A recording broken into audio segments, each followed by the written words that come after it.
could not be covered up. And something had to be done. The flight back to Cairo from New York would be his last flight. Camille, we go back many years together. But this will be your last flight to the United States. He would not be flying to America anymore. Batuti had just had these big privileges taken away from him, and he was humiliated. So, I think that what happened was this. He must have said to himself, if this is going to be my last flight, it will be Hatem Rushdi's last flight also. Certainly within various corporations where people bring weapons into the office and attempt to take revenge against people that they feel have aggrieved them. Perhaps Batuti felt that Egyptair had been the cause of some of his issues, and unfortunately in this case it was the kind of office that was flying at 33,000 feet. The FBI provides Tahar's interviews to the NTSB. Egyptian officials asked for another Egyptair pilot to be interviewed. Mohammed Badrawi had known El Batuti for 40 years. Interviewed at the NTSB, he described discussing with Captain Rushdie what to do about El Batuti's behavior. Do you know if Hatem Rushdie was aware of the situation with Batuti? Well, of course he knew. But he pretended not to know, I think, because Hatem Rushdie is the chief pilot. Badrawi confirms that Hatem Rushdie is upset about El Batuti's harassment of women at the hotel. So Badrawi takes Rushdie's concerns to his old friend. And if he didn't listen to you, what did you tell him was going to happen? Nothing much, really. You see, he was on his way out. We don't normally touch people when they're approaching 60. I know. I'm not saying that you are doing something wrong. They are saying that you're doing something wrong. I know you are my friend. We have a little patience, and they're out. Badrawi would ask Rushdie to be patient with his old friend, considering that El Batuti only had 3 months to go before retirement. We've been in the Air Force for 40 years. All he needs is a few more months. Badrawi's interview confirmed that Rushdie did believe El Batuti's behavior had to be dealt with, and he denied Tahar's claim of a meeting between the two on the night of the crash. But Captain Tahar was not done. He had another compelling story to add.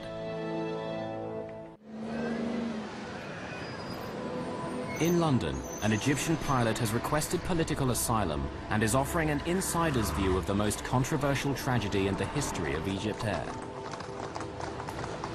Captain Tahar revealed to the FBI how Egyptair briefed its pilots about the crash. When they had done the transcripts of the cockpit voice recorder, the Egyptair Chief of Operations called all flight group to a special meeting in Cairo and told us the facts. Just the facts. No commentary. No explanation of any technical problem. He did not say anything, but all we pilots realized that this was not an accident. And then he told us not to talk to anyone about it. Don't talk to your family. Don't talk on the phone. Don't talk to each other, he told us. All of us realized that Batuti had done this on purpose. For the American families involved, this was a case of 216 murders and 1 suicide.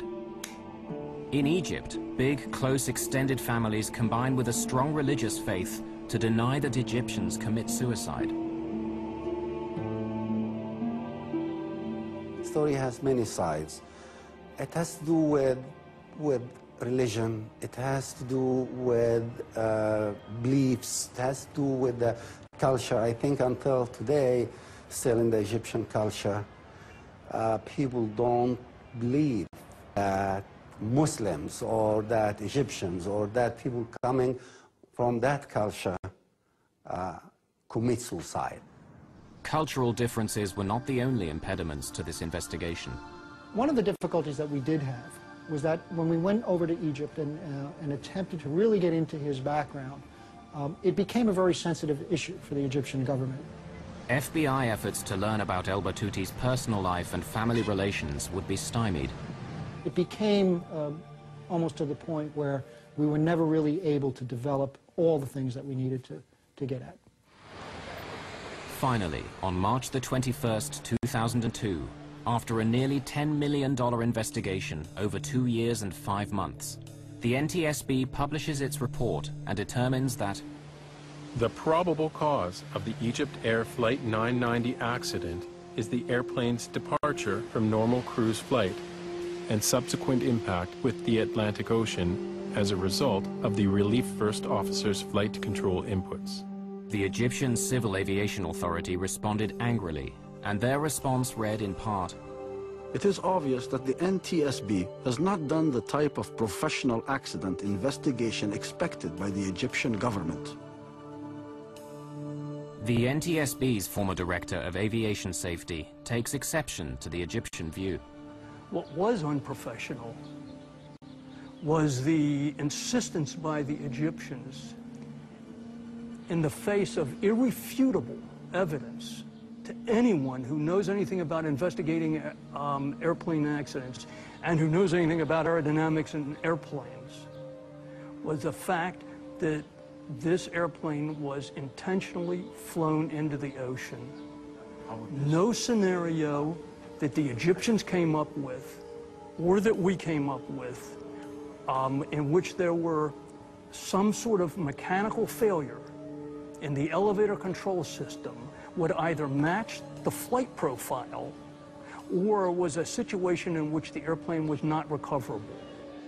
Like many of his countrymen, the loyal nephew cannot believe his uncle Gamil was a mass murderer. This is a simple plane crash. It was put and made like this for no reason. It shows that it's a cover-up. Greg Phillips takes pride in having thoroughly investigated every lead and every scenario. When we sign on to be accident investigators, we do it with the idea that we're going to keep the next one from happening, not to cover up one that did because of whatever reason may be given to us. I've never known that to happen. I've never even known it to come close to happening.